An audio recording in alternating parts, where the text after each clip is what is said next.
Hi, everyone. Welcome to another episode of Good Hang. I'm very excited about our guest today. It is Idris Elba. Idris is in studio, and we're going to talk about a lot of great stuff. We're going to talk about growing up in the 80s.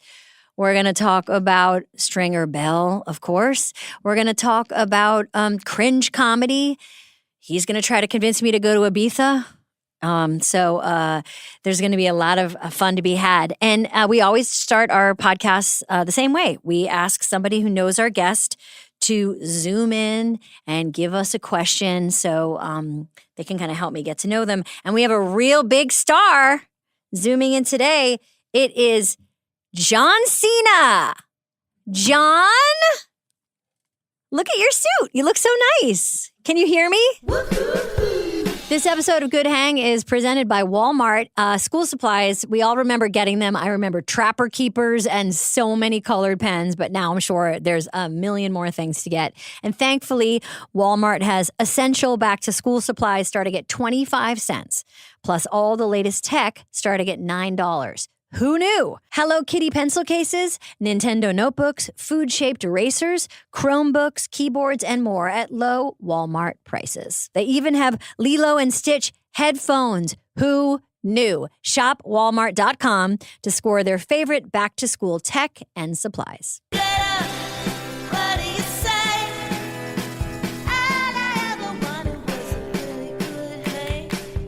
Oh, you got your beautiful background. You guys have spent so much money on this production. I want to be able to see it. It was just a dot in the corner and I'm blind. I want you to be able to see my fake plants and my fake food. They're great.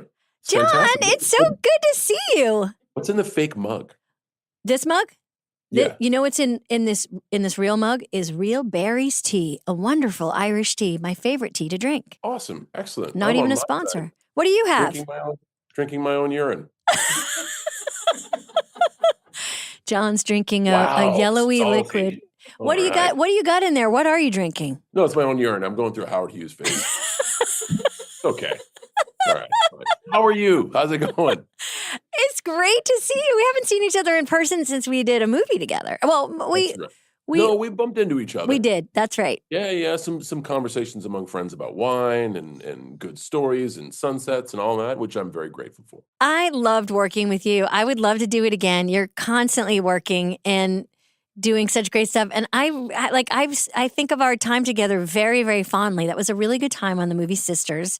That was a great time where you were busy and I was kind of just playing Pazuzu in the background. So I had a lot of time to hang out and it was really, really fun. And that was actually the first time I'd been in a location because of course Sisters was a massive ensemble piece. So like you're doing work and I'm like in a lot of the shots just fully tatted up.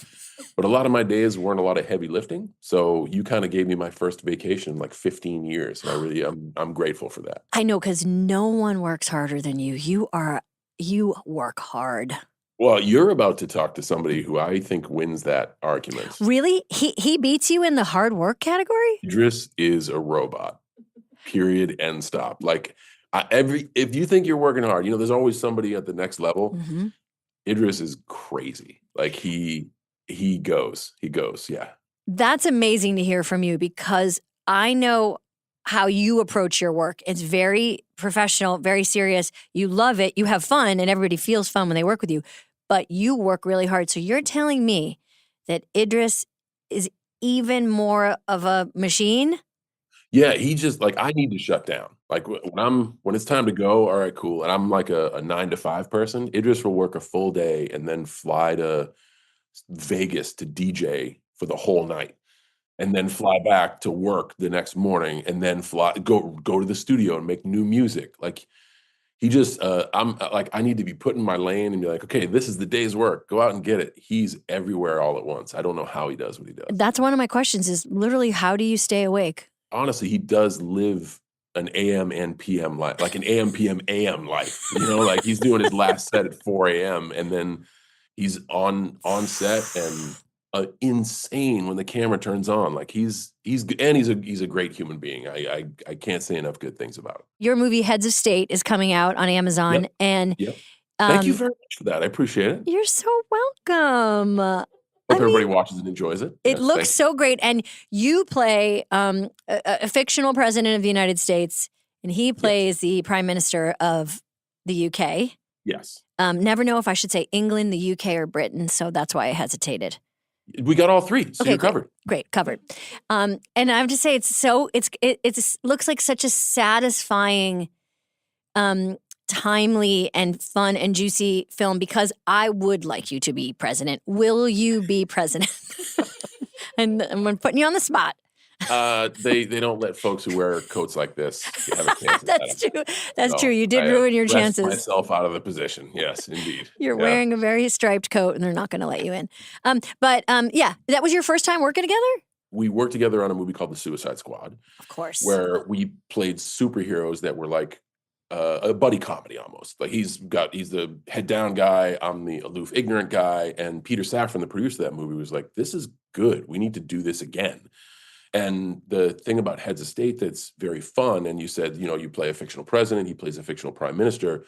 You being a writer would know that it's the sooner you can define those characters and what they stand for, the more fun you can have. So basically what we have in Heads of State is a buddy comedy. It looks so fun. And also, I mean, can Idris, I'm going to ask him about accents, but can he do a Boston accent? Because you're a Boston boy.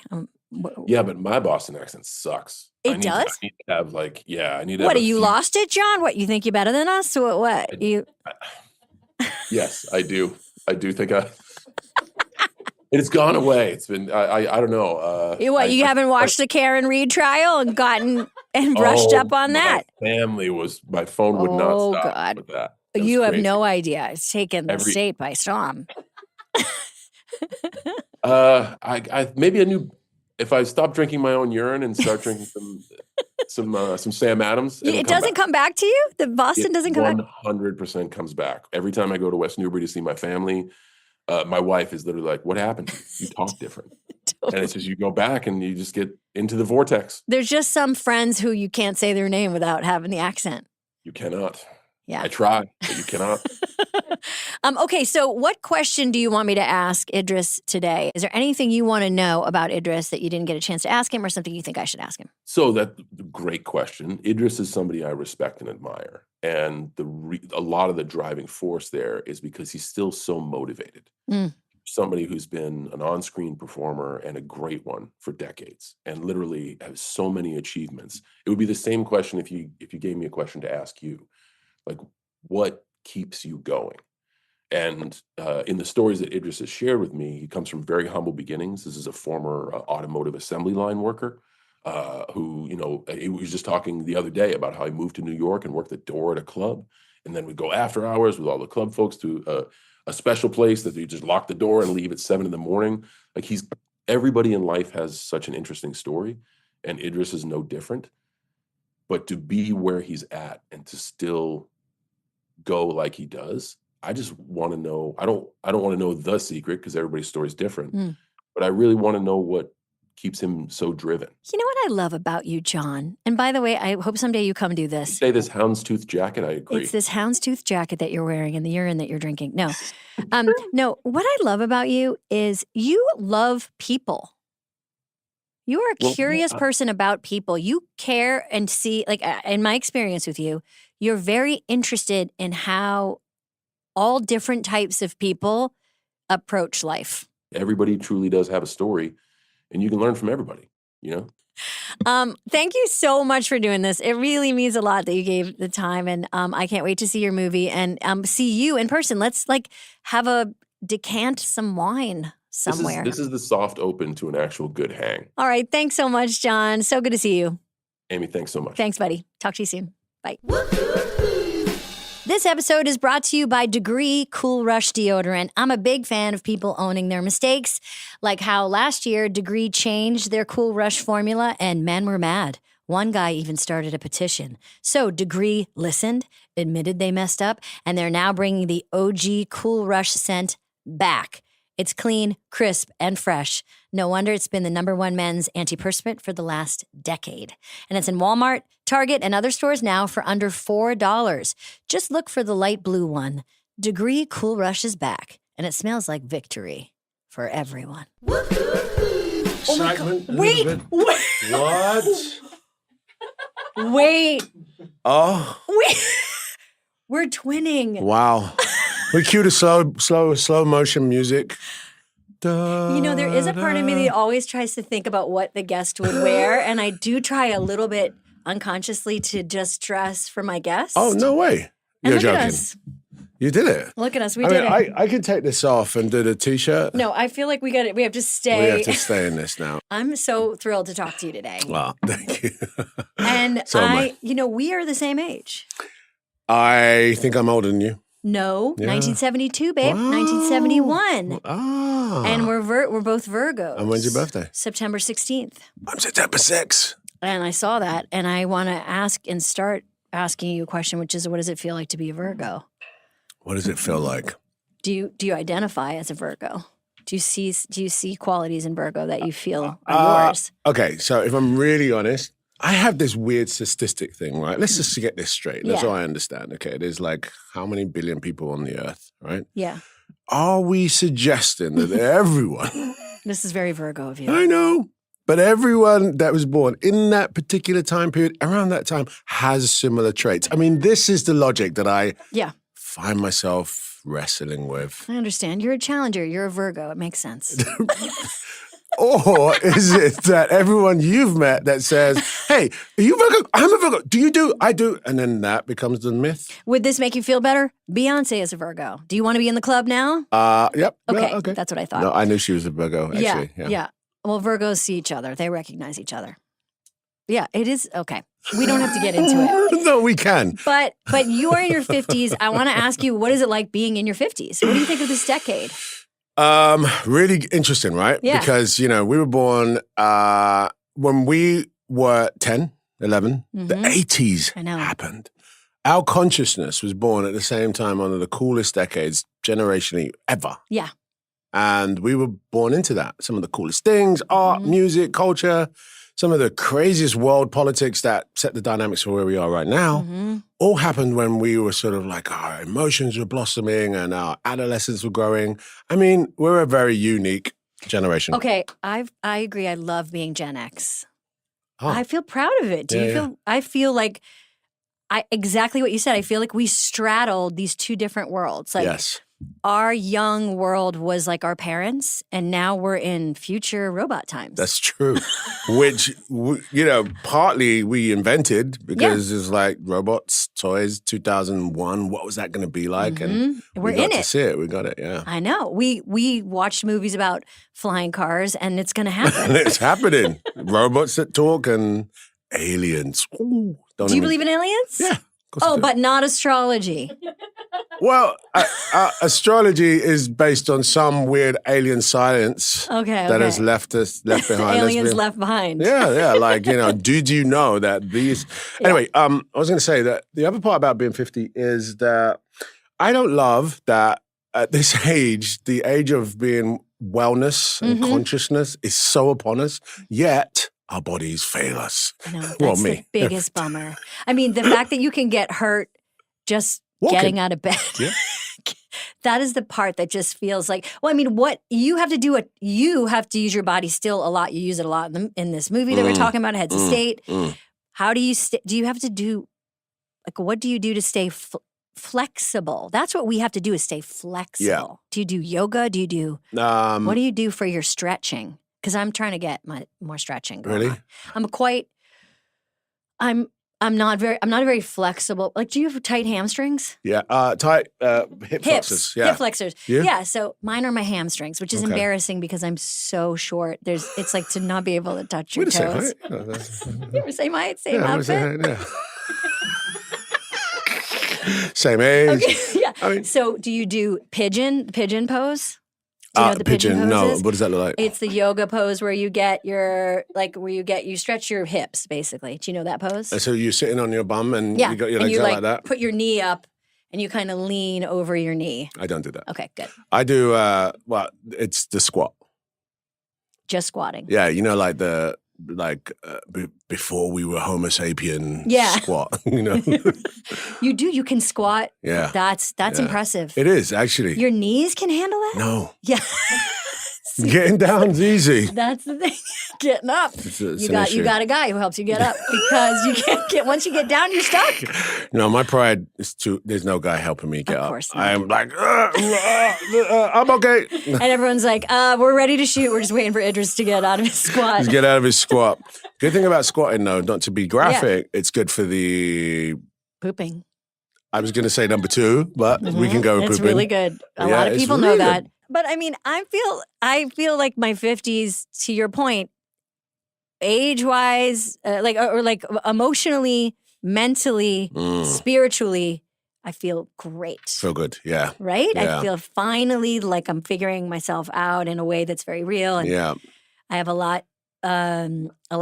enough wisdom and enough ahead of me. And you're kind of the oldest, youngest person and the youngest, oldest person. That's right. You That's know? so true. And, your influences change. You know Yeah. what I'm saying? I think in my 30s and 40s, like I was sort of like blown with the wind a little bit with what was influencing me, what my goals were. And in the 50s, I'm like, nah, that wind have to pass around me. I'm not getting as easily influenced. Yes, Just a exactly little right. You're more like a solid. steadier tree. Yeah. But it does hurt to get out of a car after a long car. You know what, though? Wellness. Yeah. So I found people were like, really, that doesn't work. It's like astrology, but grounding mats. I love a grounding mat. I have a biomat. Do you have a biomat? No, grounding. Oh, is that the same thing? Is Like, it? you What's a call it- biomat? Well, it's like a heated mat. Oh, no, this is not heated. Oh, this is what's- just grounded. So, Okay, talk to me about so this. basically, the Earth's frequency, electromagnetic frequency is a thing, and it vibrates at a certain thing. When you have a radio and it hasn't been grounded into the Earth, it will have static. The moment you ground it, it stops that static, and then our bodies work in a similar way. And the information just suggests that inflammation and blood circulation works better when you sleep on a grounding mat, or if you're under a desk, you're barefoot. And by the way, you can do the same thing if you just stand in your garden in the grass for 20 minutes. Well, have you heard the young people say touch grass? It's like a term basically, which is like get off your phones, get off the internet and go outside and touch grass. I didn't think it meant that grass. I thought it was different. No, type of grass. it's the real grass. Okay, I was like, That's the Gen X in you. this is touch grass. Yeah, you go touch pot. That's what they're saying. Go touch pot. Okay, that whole touch grass thing, I was like, dude, this is a little much. My algorithm is all messed up. I didn't realize. Yeah, that's exactly what it is the idea of just like actually getting your feet on the ground. But it works. And it works for our age because inflammation is a real thing. That stiffness you're feeling. Do you cold plunge? You got to get into that, dude. Really? I do it all the time. How often? I try to do 11 minutes a week. What? Not all at once. Why do you do that? It's really helped with inflammation. It's really helped with anxiety, any anxiety, depression, and inflammation because you're like flooded with a serotonin. You are like, it's like natural. Yes. I'm not going to run. I can't run. I'm not going to run. I've Yes. got to get some kind of feeling that I've like had this, like big burst, and the cold plunge does it for me. And like, I don't like to do it. It's not like I don't like to do it. All right, then It works with, you talk about shrinkage. It's like, wait, what? Oh, no. This is not only very uncomfortable, but really killing my ego. What? Just do it on your own time. Just do it on your own time. Yeah, I'm not doing it like naked at the gym. No, Hell no. I'm telling you, it will change your life. I'm telling you. Okay. You know what? You're going to look back at this interview and you're going to be like, remember when I was in my 50s and Amy told me to cold plunge? And I said, what? And now it's changed. It's going to change your life. Okay. You know what? I'll listen to you because I think we have a lot in common and there's some observations that you're making that is really making me think. So Also, I imagine something about you, and tell me if I'm wrong, that you kind of like a forced austerity. Like you're not afraid of difficult things. right. Yes. No, I am not afraid of difficult things or challenges that make me uncomfortable. Yeah, and to choose your own discomfort is like a privilege at our age. Yeah. I'm going to be uncomfortable, but I'm going to be in charge of it. Yeah, I agree. I agree with that. Yeah. I agree. I actually, what I also enjoy about my 50s, I'm 52, 53 this year, is that I really want to learn more. Yeah. I want to learn. And it's about oh, that's new, but how's it connected to what I already know? Yeah. You know what I mean? And how that cusp is really interesting to me. Yeah. You know, like we talk about AI and all that stuff. I refer to it as like, wow, that's the future that we talked about as kids that was just in our imaginations, and here it is. Well, I want to stay in the present and I want to talk about the future, but if you will indulge me a little bit of past, because, and I promise I'll make it fast, but I'm such a huge fan of The Wire. And I know you talk about it all the time. It is many years ago, 20 plus years ago. You've talked about it over and over again, and I won't make you talk about it too much, but it's a series that changed my life. I watched it 3 times, the series 3 times. I could talk to you about it forever. And also, I feel like, not to keep making comparisons, we are dressed the same. We are dressed the same. But I was on a show that meant something to a lot of people still. And like, you know, almost 20 years later, they come up and they keep engaging in it. And like, so you must get that too. You must all the time have people say to you what I'm saying to you. Yeah. What is that like? I mean, the truth is that I actually don't speak about The Wire as much as people might think, even though I am definitely, at least once a day, someone says, bro, string a bell, The Wire, whatever it is. Yeah. And, it really does, it surprises me how much impact that show had. In a good way. It surprises me continuously. That, multi-generationally, it's still being talked as people that weren't even born then. Yeah. Watching The Wire and be like, yo, I saw that. That's incredible. I feel proud. I feel a sense of pride. I feel a little bit, though, if I'm really honest, like I didn't watch The Wire. I've heard this, that you didn't watch it. I didn't watch it. And I feel bad. It's not that I'm not a fan of it. I was there. I made a show that was, was so intense and so real, so important. And even though I didn't realize the importance of the show while making it. Yeah. Rarely do we. Right. Yeah. But I didn't participate in its celebration as a viewer, as a fan. And so I feel a little bit like, well, could you start celebrating it now? No, man. Why? I mean, you can't watch it now? No. But I bet, Idris, I bet you have a feeling about it that you might be kinder to yourself and it watching it now. It's not that. Okay, so why can't you watch it? It's more that, again, like I felt the presence of it all my, life since The Wire, right? Yeah. In terms of its impact, in terms of what, and I also was there making it. So to me, it was almost a bit like I was Stringer Bell. I'm not Stringer Bell, but I also feel like when Stringer Bell, no spoilers. Well, look, at this point, okay, let's get ready. If you're listening, spoiler, Stringer Bell dies. Yikes. Incredible. There are people still watching it. Well, they got to catch up. It's been... But when Stringer Bell died, there was a part of me and that died with that character. And it's weird for me to go back and watch it. I don't like being overly conscious of what my performance is like or whatever, because it makes me conscious about doing it. I like being in it rather than watching it. I hear you. Oh, that makes me sad that you can't enjoy how good you are in The Wire. Oh. You're so good. Idris.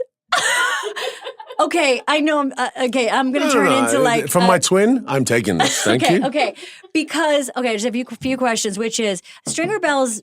Can you just tell me, for the super fans that are listening, and again, if you haven't watched The Wire, skip through this part, and how dare you? But that final scene when you were killed by Omar and Brother Mazone, and you just have this moment where it's a beautiful acting moment where you have to decide, where you have to realize that Avon has given you up. Like, it's just your brother. I mean, it's so Shakespearean, this entire show, but that relationship in specifically, and you have the tiniest moment that flashes across your face where you're resigned to the fact that not only are you going to die, but you're going to die, by the hands of someone who you really love. And the acting with you and Wood Harris in that scene previously when you're on the rooftop and is such good acting. And I just want to. I have no question here. Yeah, no, no. but I guess the last line. I think What about was Stringer's on the crafty table is what you wanted to know. Yeah, but I think about Stringer's last line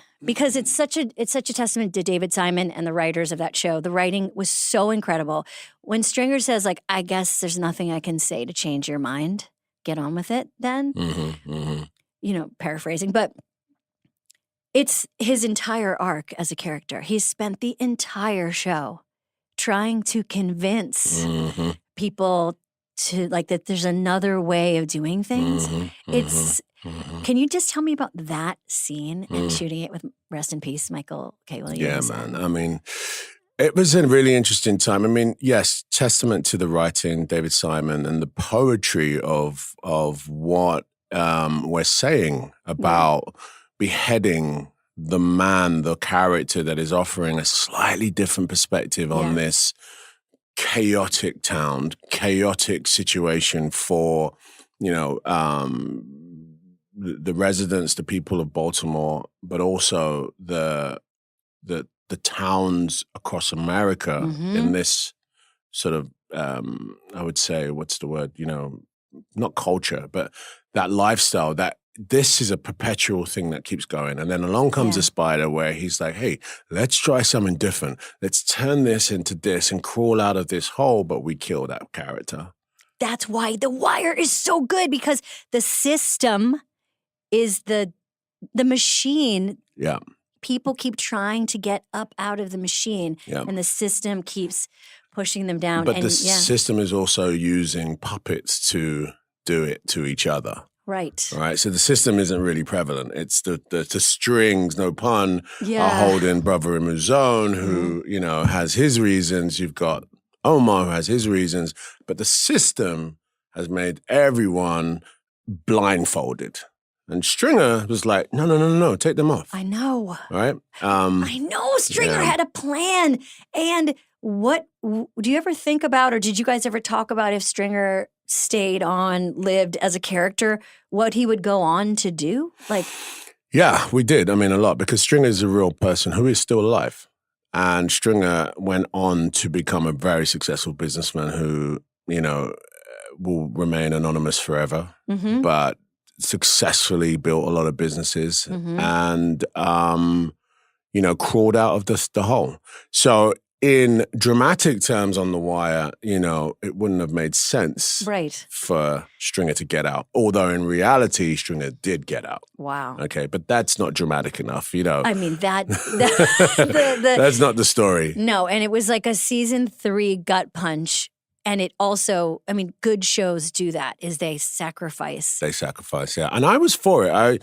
I've told the story, I had reservations about how Stringer was dying. Yeah. I mean, there was various ways that David Simon wanted to depict that. And I was a little bit against some of that. But the actual beheading of Stringer was an important move, I think. You know, just to illustrate to the world that, hey, man, take the blinkers off. You know what I'm saying? And Okay, last question. The character of Bodhi that played by JD, in your like mentorship with him,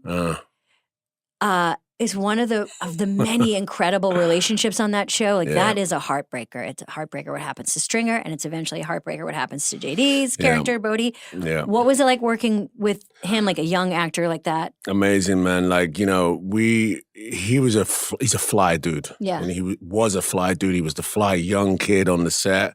Him and Michael B. Jordan, actually. Yeah. You know, because he was a little bit younger than us, you know what I mean? He was like fresh and green, and he would hang out with his big brothers. And I remember one time he challenged me. He was like, yo, man, I could drink you under the table. I'm like, Jay, leave it, man. He's like, no, I'll drink you under the table. And literally, I drunk him under the table. Like, he sat under the table. He was like, no, I can't fuck with y'all no more. Like, did you hear my accent? Like, do you know where I'm from? Like, drinking is I'm from London, man. But actually just in real life, we had that real dynamic, you know what I'm saying? Like, again, he was a young guy. He lived in New Jersey as well, so we would travel up sometimes together on a train and whatnot. Okay, so mentoring is important to you. Like, you've done it a lot now. And before we move on to... Heads of State, the movie that comes out on Prime. Thank you. I had to July stay with the 7th? great John Cena July and Priyanka. Can you talk a little bit about the stuff you're doing with the King's Trust? I love the work that you're doing there, and that was an important thing to you when you were young. Yeah. I mean, basically, I'm paying it forward, like the King's Trust at the time, Prince's Trust, gave me an opportunity via a check and some resources. What did it do? You were how old, and what? And it was like a scholarship? 14, 15 years old. I auditioned to get into the National Theatre's youth program, which is called the National Youth Music Theatre. And they were doing a production of Guys and Dolls. And I got in, my drama teacher encouraged me to go for it. I went in, I got the audition, but I didn't realize you had to subsidize your board because they flew around the world. We were going to Japan, we went to Greenland. I mean, taking this production, it was a semi-professional production, but you had to pay for it. My parents couldn't afford it. And my drama teacher said, hey, the Prince's Trust. I'm like, sorry, are you talking about Prince Charles? Well, you want me to audition for Prince Charles? No, not for Prince Charles, but he has a trust where he helps young people. And I was like, he's never going to help me. Why would he? I'm a kid from East London, blah, blah, blah. Anyway, I auditioned. I got the gig. And I got the money that he helped me with and the resources to help, get me into this theatre thing. And ever since, I mean, without a doubt, that really structured how I thought of myself as an actor. It was a professional theatre. I was singing around the world, and this was what I wanted to do. Just at that point in my age where I wasn't sure. I liked acting. What made you think it? Like, what was the thing? Were you watching movies and like what made you know you wanted to be an actor? Do you remember? There's two things. Really, it was my teacher. Yeah. Miss McPhee. I went to a boys' school, okay? She was a lovely, blonde, blue-eyed teacher. Interesting. See what's going on? But she was this really lovely, nurturing figure in my life at the time at boys' school where no one really took drama seriously. Sometimes it just takes one teacher to change your life. Real focus. That's right. She was like, you can go for it. It was mentorship, right? And also there was an actor called Paul Barber who was in a film called The Full Monty. Oh, yeah. Yeah, and he's a black actor in that film, and he came to this school just to sit amongst the boys and say, hey, what do you think about acting? And we were like, aren't you the guy that takes your clothes off in The Full Monty? Da-da-da-da. But I was just like gassed. I was so moved by his storytelling and the fact that he came. He was famous. He's on TV. He came to our school to talk about acting. So those are the two real, like, if I can remember, junctions where I was like, okay, acting might be a thing, crystallization of that. And ever since, I realized that, I can do it exactly the same. It's an intervention moment of just a young person who isn't sure. Yeah. Having a conversation and being like, let's examine what you want to do. I mean, sometimes it kind of scares me. Well, not sometimes.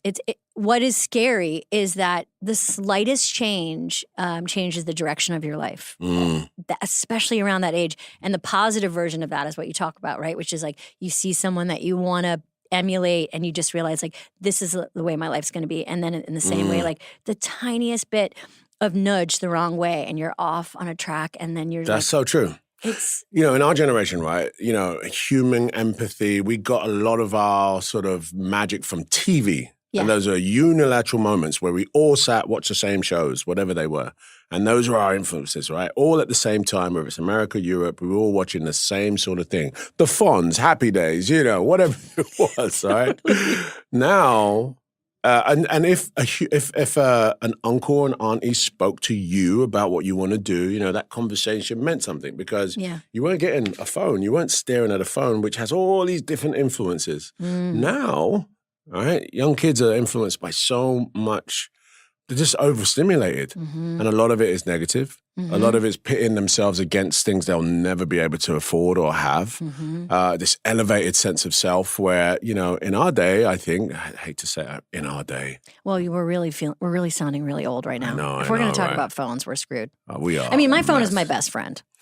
Yeah, right. I mean, I don't want to talk about my best friend like that. I've got an AI voice that's my best friend. Yeah, so we're sucked in too. Yeah, we are. But the truth is, though, we at least had the benefit of the monoculture, and we had human intervention that actually could have that ripple butterfly effect. But the monoculture different in the UK and the US, and I'm constantly surprised by how comedy when we were growing up.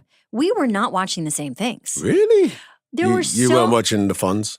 Okay, I was watching Happy Days, Okay. but there must be American shows comedy shows that you hear about that didn't make it over there. Because I know when we were watching British comedy, it was like contraband, like it was given to us on VHS tapes. Like Benny Hill? Well, Benny Hill. Oh my God. That was what we got. We got Benny Hill nonstop, which is like, I guess it was Crazy. Monty Python, Benny Hill, but there were like so many shows like What about MASH? Okay, I loved MASH. You watched MASH? we were Did you watching watch the Norman Lear shows like All in the Family? No. See? All in the Family. Yeah, which was based off of the British show. Yeah. That famous British show. Famous British show All in the called Family. Something. I'll get it. But there was like all these like famous, like the Jeffersons, Good Times. Do you know them? I know later on in life. They weren't, Did you get Desmond's? No. Desmond's?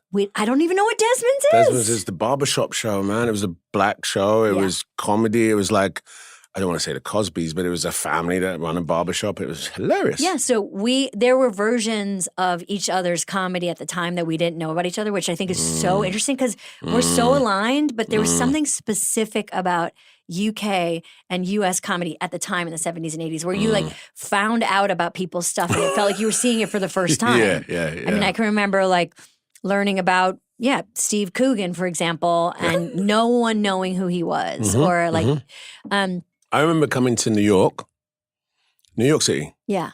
In the early 90s and speaking with my accent and black people were saying to me, wait, what? Why are you speaking like that? Yo, listen to this dude. They didn't know. No idea. They didn't think that there were black British people? Yep. Wow, America continuing to really represent.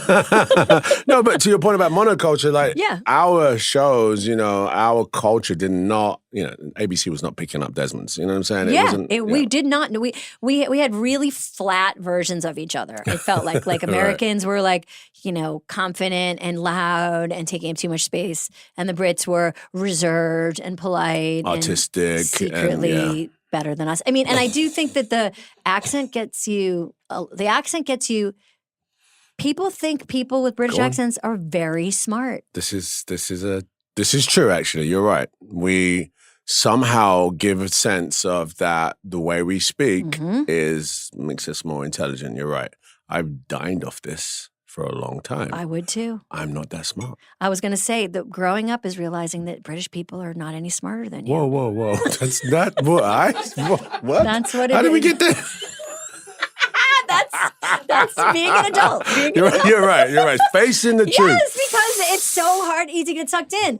But you have to. I want to talk about your comedy. Your like what you were watching as a young person and getting into comedy because you've done quite a bit of comedy, and you're doing more of it now, which I think is so cool.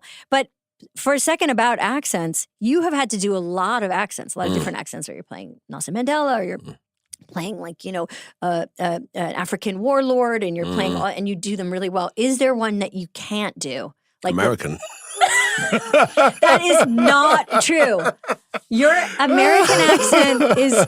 No one knew you were British. Well, when we watched The Wire, no one. Idris.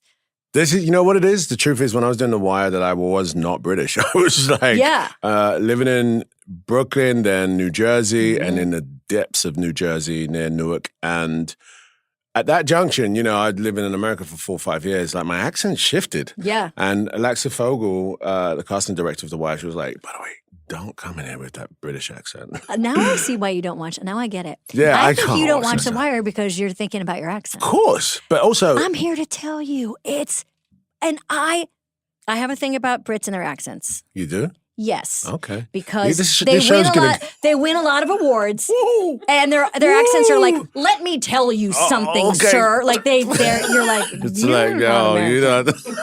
Everyone knows, and it's like you are. Well, I like how you say HBO. You've said HBO. I've said that. times. Yeah. HBO.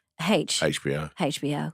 That's good. Thank you. I haven't done any sort of regional English or English accents like Wells or Liverpudlian or any of those. I'd love to, Yeah. But boy, if Let's I try get them it. wrong, Let's try it right now. no. I'll go. You go first. Okay, Do- Liverpudlian. I'm Go on. going to think about Paul McCartney. Just think about the Beatles. Right? That's all you need to do. Okay. Liverpool. Hey, Liverpool. hey, lad, what's going on? No, oh my days. See, you're too hard on yourself. No, because I'm going to get memed. I'm asking you to do it. Anyone listening, no one's going to meme you. Okay, do Welsh. Can you do Welsh? Tom Okay, Welsh. Jones. Oh, yeah. Hi. Well, I'm Welsh. They say that, right? Okay, hello, boyo. Hey, boyo from Wales, eh, boyo. Eh? That is so. They speak. I can't go back to Wales now. Ever.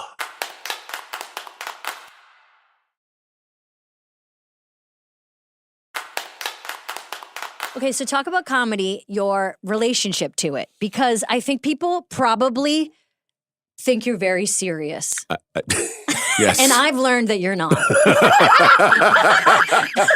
So I bet people assume you're mad, you're serious, Yes. you're tough. I'm an actor. And they come Yes. up to you and they take you, and you probably were like, I like to have fun like everybody I'm a else. little goofy. I'm very goofy. You yeah. are. You're a goofball. Yeah, a little bit. But I like playing dramatic roles. Yeah. I do. I just also, when it comes to comedy, most of the comedy I've done has been the straight guy that isn't meant to be funny. Mm-hmm. So when I did The Office, Yeah, tell us about that.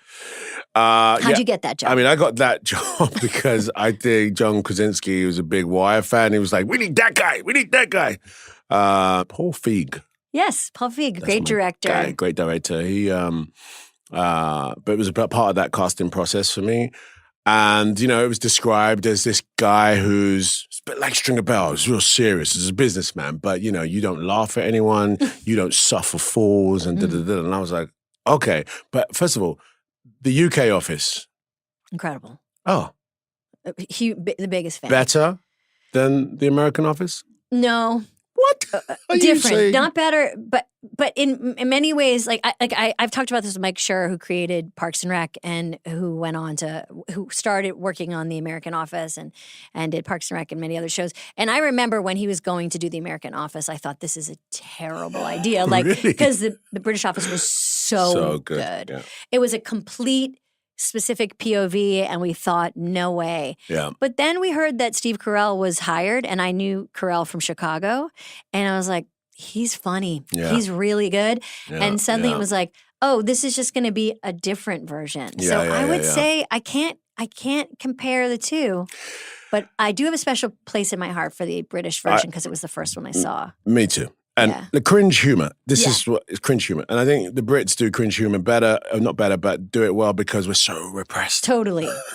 Because And anything that's like embarrassing, we're like, oh my days. I know. And in America, where it's larger America's personalities. embarrassing. Well, again. No. America's embarrassing. There, I Well, said it. Well, No. What I mean is that Americans are okay with big personalities coming in. That's part of the comedy, fabric. However, I really loved working on The Office because I did get to be in a comedy, right? Mhm. And the guys working on the show basically tried to make me laugh all the time. Mm. And the joke was that you're not going to get me. Mm.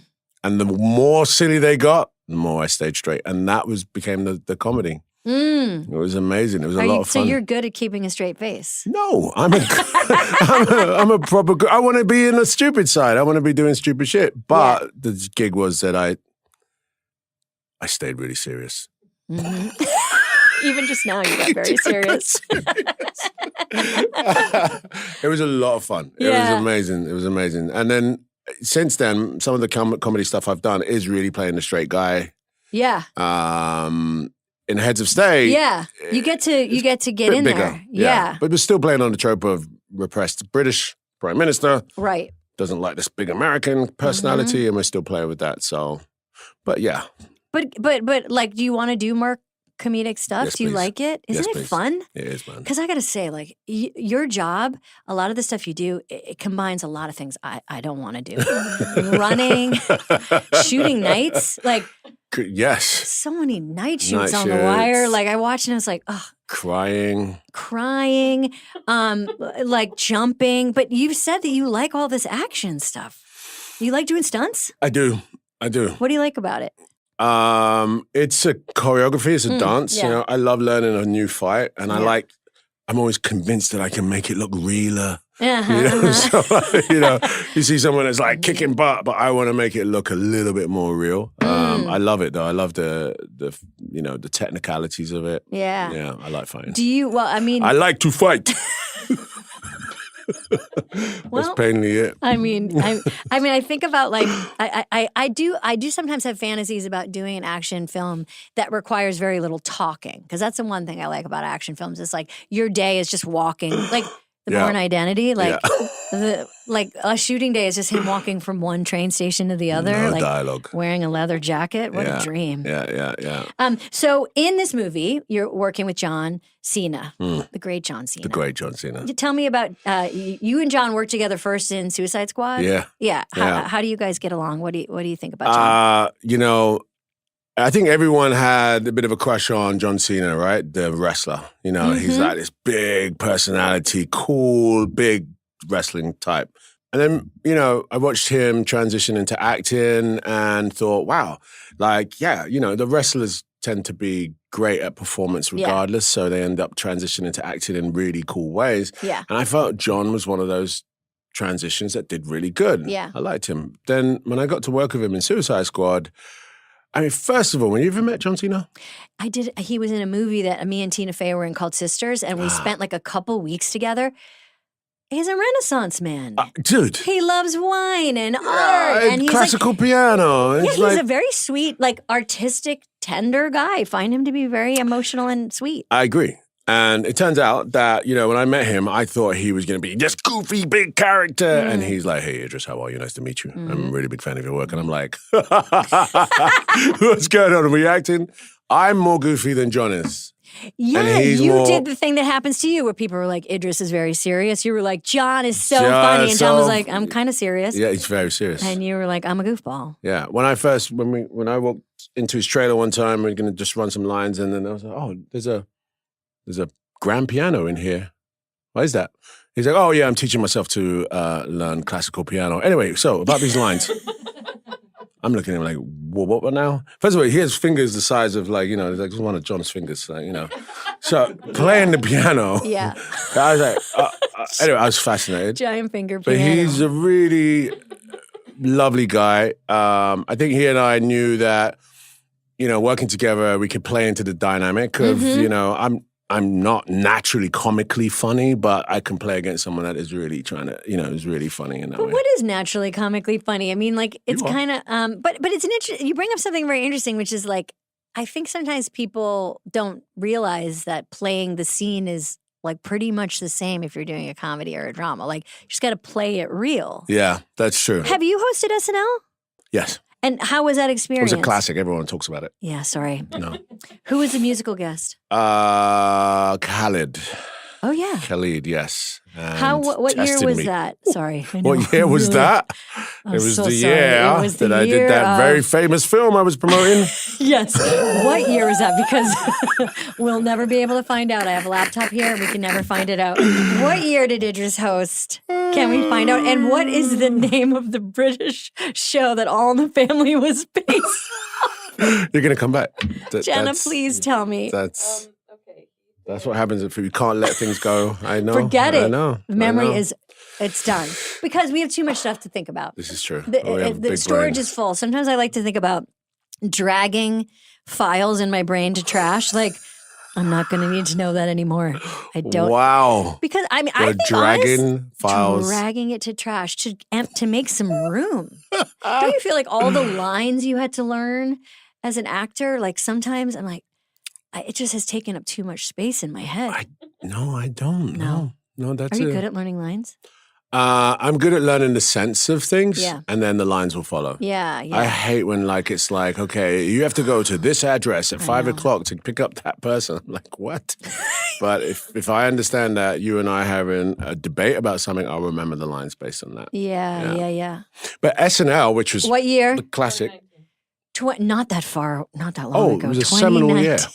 So in 2019, Yes. when you hosted SNL, Yes. What was that like? Was it fun doing it? Like, Man. you had a good time? Man, I had a most amazing time. It was really hard work, but I had the most amazing time. And I was with comedy giants, you know? But see, SNL growing up was not big in the UK when you were growing up, right? That's right. It's really true. It's really true. And now I think they're starting one over there. Yes. We'll see. Yeah, I'm trying to be a main Really? character. You want to be in the cast? Yeah. Is that weird? You know. No, just go in there and say, you know what? If you showed up and said him in the cast, everyone would be like, okay, I assume he is. I'm doing it. He And wouldn't they'll be see how goofy I am, how the writer's sessions, how really funny I am, come up with the wackiest shit.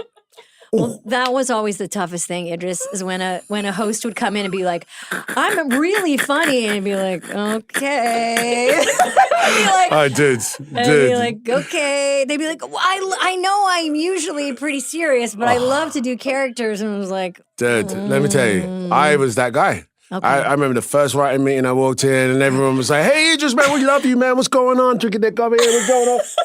So what time you guys, what are you into? What are you thinking? They're, half of them are hanging. They're like, okay, what do you do? What do you want to do? I was like, yo, man, I got this idea about these football presenters. And they're like, you mean football as in, what kind of football? I'm losing. yeah, man. But they were kind. Yeah, they were like, Idris, thank you so much for your ideas. You know what? There's so much here to work with. We're going to regurgitate it. We're going to come back. You take a break. Yeah, you know what?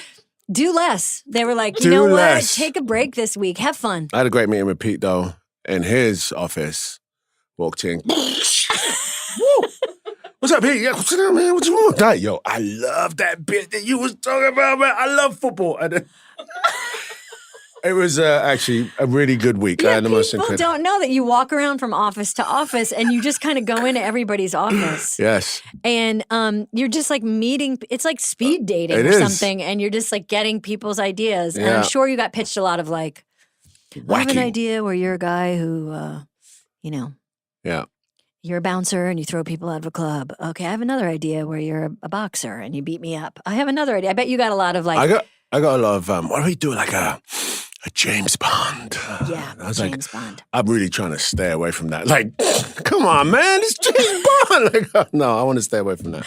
You're like, I It was just want fun. to play I just want to play like little giggly characters Yes. who are real goofballs. I want to be really unrecognizable. And everyone's like, oh, fucking hell. This guy it doesn't is- want to do he doesn't want to pitch his fastball. We want to Okay. do some stringer bell shit, where you're like stringer bell in the hood, whatever.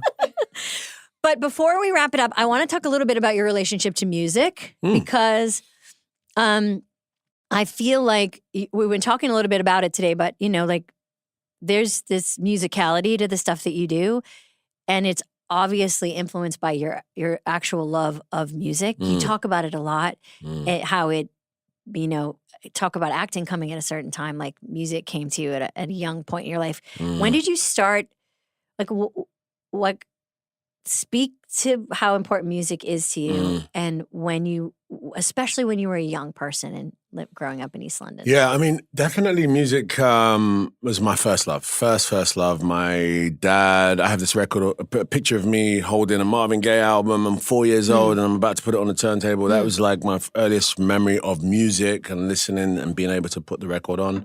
By the time I was like 14, I was convinced I wanted to be a radio host. That was what I wanted to do. I wanted to talk on the radio and play music.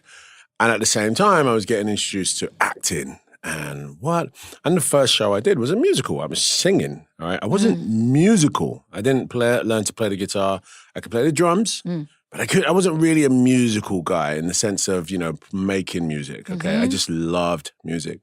And at the same time I was doing acting, I became a radio host on pirate radio. And I was on pirate radio around 15, 16 years old. Shouldn't say that, but yeah. And It was the 80s. Nobody cared. We Yeah, were all nobody working. cared. We had jobs at 12. you could go to jail, though, back in the day for being on pirate radio. Oh, Just really? saying. Oh, yeah, man. The mean streets. That'd be pretty funny if they were like, what are you in jail for? And you were like, being on the radio. And everyone was like, oh. Drive time, 6 to 8. What? Yeah, they got me. They got me on drive man. time. Hard times. But no, you could go to jail for pirate radio. And But the truth is, I think the music, because I really leaned into playing music and then I started buying equipment, drum machines. This is the 80s. This is where the drum machines were growing and that electronic sound. Music and acting was like doing this at the same time. So music became my sort of, my guilty pleasure. Yeah. Mm-hmm. And like just for you. Almost. Just for me, yeah. And when I would DJ, I would love it. I actually coming to New York because the vinyl shops, that's when I started to really come to New York, late 80s, early 90s. What a time. You talk about the spirituality of house music. Like house music is really important to you. Yeah, really like much. It's that, what is it about it that hooks you? And what do you think, how does it hook people? It's the mono moment, mono moment, that, everyone feeling that new instrument come in. Mm-hmm. It's a bit like being at church. I don't know if you're religious, I'm not, but that spiritual vibe of adding layers of a mono moment that everyone can join into is like magic. When I'm on the DJ, when I just played Coachella with Cascade, shout out to Cascade, and amazing DJ. I think we have 15,000 people. Wow. And we're doing a back-to-back, and it's a spiritual moment to have that many people going, let's go. I mean, it's just And how do you stay up so late? Yes. Because you have to stay up so late. Yes. That's what DJs do. I know. It's such a nighttime activity. No, come on, Amy. You got to come out with me one time, man. Let's go. I would have to go to bed at 7 p.m. and wake up at 4 a.m. and meet you out. Like, there's no way I could get to the other side at 4 a.m. Have you been to Ibiza? No. Oh. Seems... Okay, life begins at 50, all right? Okay, first of all, I would only want to go with someone who knew Ibiza well. Yes. But I'm already stressed thinking about how late I would have to stay up. Like, I'm already, even thinking about it, I would have to take the longest power nap. Yeah. But it's incredible. Do you think that whole power nap thing really works? No, I can barely nap. Yeah. I mean, I truly, I would have to go to bed at 7 p.m. and then be like, I'll see you at the club at 4. I love to dance. I love music. But I can't do the hours. It's not easy to be an actor and a DJ. It is not, no. But I think there's a energy cell that gets awakened with the naughtiness. Yeah. You know what I'm saying? It's okay. Ibiza? Yeah. Ibiza sounds very stressful. Ibiza sounds very stressful. No, you'd love it. Trust me. Flip-flop, sunshine all day. Foam. You can have an ice bucket thing. An ice bucket thing? Why do I? No, like the plunging thing. Oh yeah, ice, you know what? If I could cold plunge in Ibiza, I would be. You can do anything in Ibiza. Believe me. Ibiza. That's what stresses me out, Idris. Okay, so we're gonna finish with 2 questions because we always start our podcast with asking somebody to speak about our guest. I always talk to somebody who knows our guest to give me a question to ask them. And so we talked to John Cena before this. Yeah. What? And we just zoomed with him. And he wanted me to ask you, and it's such a John question, I think, and it's so indicative of what you talk about. Like, both of you have such an incredible work ethic. You really, you work hard. You're very professional. Both of you are, for lack of a better term, like, going for it. You really have a lust for life and learning, like you said. And his question was kind of like, basically, you work really hard. What motivates you? It's such a straight male question. What motivates you? Okay. I mean, look, I don't want to, end on a low note, right? Okay. But I became, successful around the age of 35 years old. Okay. And up until that point, life wasn't always great. There was some very tough times. I've spoken publicly about some of the times I've gone through. Both my parents, working class, didn't have much at all. All right. So I've been, reasonably, I would say poor, just reasonably, living a life that is very opposed to where I'm living for longer than I have been famous or successful. And there's part of it which is like, I don't want to let this go. Yeah. So I'll just keep chucking for it. Yeah. But the second thing is really and truly is that I used to work nights, on the night shift at Ford Motor Company in Dagenham, East London, okay? That is grim. It's a grim job, all right? Nothing compares to doing that. So when I get an opportunity to come and work with you, to come and work on a set, it doesn't even feel like work. Yeah. Now, to everyone else, it's like, you guys are working really hard, but actually... Yeah, it's not that hard. It's not that hard. I mean, the stuff we're doing is not I, that hard. Compared to real hard jobs. No, exactly. It's not... I agree. And obviously, we get to do very different things. You know, in a job like that, I did the same thing every night. Every night. Yeah. For 2 straight years. My dad did the same job for 25 years. Yeah. So I consider this a privilege. Yeah. This ain't work. Yeah. So what motivates you is gratitude. Basically. Yeah. Yeah. Yeah. Yeah. And what is making you laugh these days? How do you go? What do you watch, read, listen to that? Like where are you finding your comedy? What do you? The studio was yes. really funny to me. So good. Self-referential, but I loved it. I Yes. thought it was really good writing. I'm laughing at myself letting go of some of my tough man shit and being a bit goofy.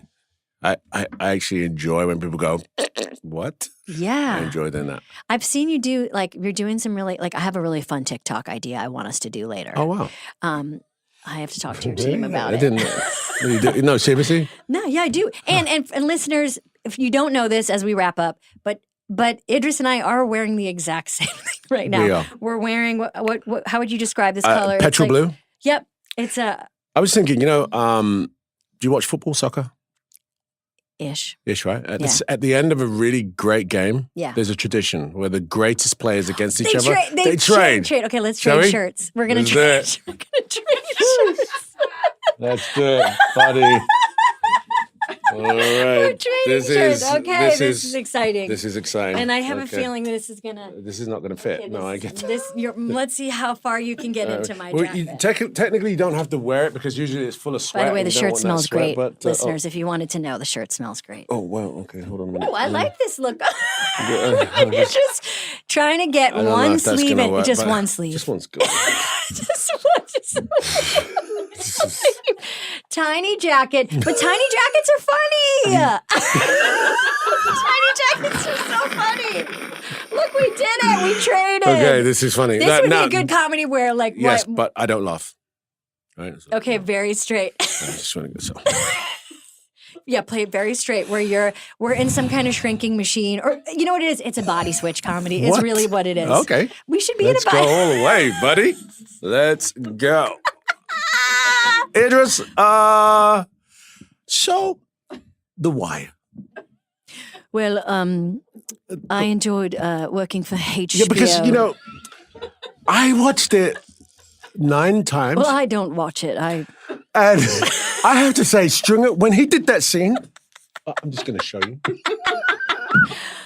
Oh my God. Okay, sign us Okay. up. We're ready. We're ready. We took that love to the this. left. Idris, thank you so much for this time together. Good times. This was so good. My jacket is completely ripped. Literally, he can't even get it over his wrist. He can't get it over his wrist. It's because I'm tough. He's just his No, I really can't get it off you. You're Okay. gonna hear from my lawyer because How it's do a you wear very expensive jacket. Thank you. That was so fun. Thank you so much for doing this. Oh, no, I thanks for really, having me. really appreciate it. And congrats on your movie. Thank you. Okay, today's Polar Plunge is brought to you by Wayfair, here to help you make your home your happy place. So that was a great interview. Idris is so much fun. I hope I wasn't too much of a Wire geek when I was interviewing him, but I could have asked a million more questions and made the entire episode about that. But I tried to restrain myself. But we did talk about a lot of other things, and we talked about British comedies. And so I thought I could use this Polar Plunge to talk about shows that maybe you didn't know about that you should try to find somewhere on your TV or your phone. Brass Eye, The Day Today, Alan Partridge, Look Around You, French and Saunders.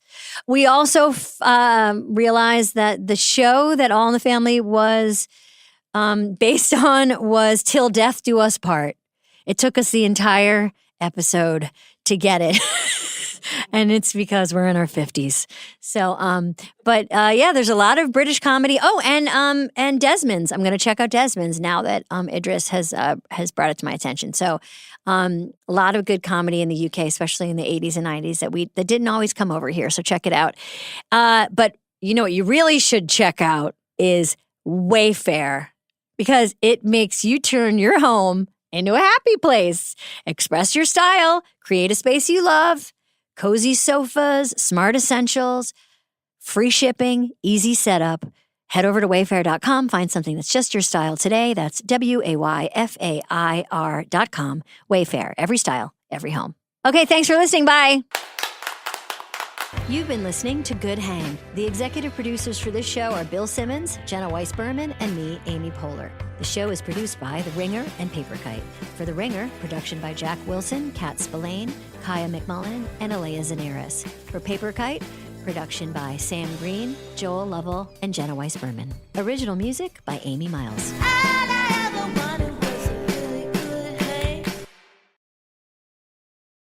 에 비해 반대로 진실을 더 빨리 받아들입니다. 램푹 로앙은 경찰에 의해 수갑이 채워진 채로 끌려가기 전에 나를 바라보며 마지막 문장을 말했습니다.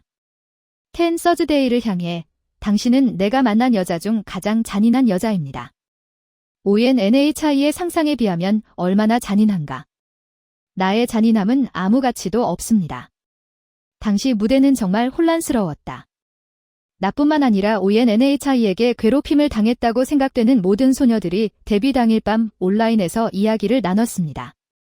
온 세상이 지켜보는 가운데 그녀는 도저히 천국에서 돌아갈 길이 없어 지옥에 떨어졌습니다. 그 느낌은 정말 잊혀지지 않을 것 같아요. 경찰에 끌려가기 전 투옹 ONNHI는 여전히 오만하게 아빠, 나라고 소리쳤습니다. 나를 변호해줄 최고의 변호사를 초대하겠습니다. 난 적에게 약속하세요. 저는 몇 년만 있으면 나갈 거예요. 나는 입술을 살짝 비틀었다. 나는 장제스 가문이 이미 흔들리고 무너질지 몰랐다. 이렇게 중요한 행사에서 바로 그 영상을 방송할 수 있었습니다. 물론 누군가의 등이 있었기 때문이었다. 하지만 나를 도와주는 사람들은 램과 로앙 세계가 끌어낸 자원입니다. 소개. 생각이 무너지면 모두가 협력하여 투옹 가족, 램 가족, 지연 가족 및 탄젠트 가족 전체를 가능한 한 빨리 무너지게 만들 것입니다. 그가 내 옆을 지나가자 갑자기 멈춰섰다. 그는 물었다. 당신은 나를 좋아한 적이 있나요? 그 질문은 나를 크게 웃게 만들었습니다. 그게 어떻게 가능해요? 그런데 내가 어떻게 너 같은 쓰레기를 좋아할 수 있겠어? 그 쓰레기 같은 사람들은 결국 그들이 한 일에 대한 대가를 치러야 할 것입니다. 남은 삶의 절반은 감옥에서만 지나갈 수 있습니다. 무대 아래 객석을 내려다보며 내 삶은 부모님이 주신 희망을 안고 계속해서 전진할 것입니다. 안녕 끝났어. 안녕. 인생의 운명은 불의에 직면했을 때 자신을 보호할 만큼 항상 온화한 것은 아닙니다. 그냥 받아.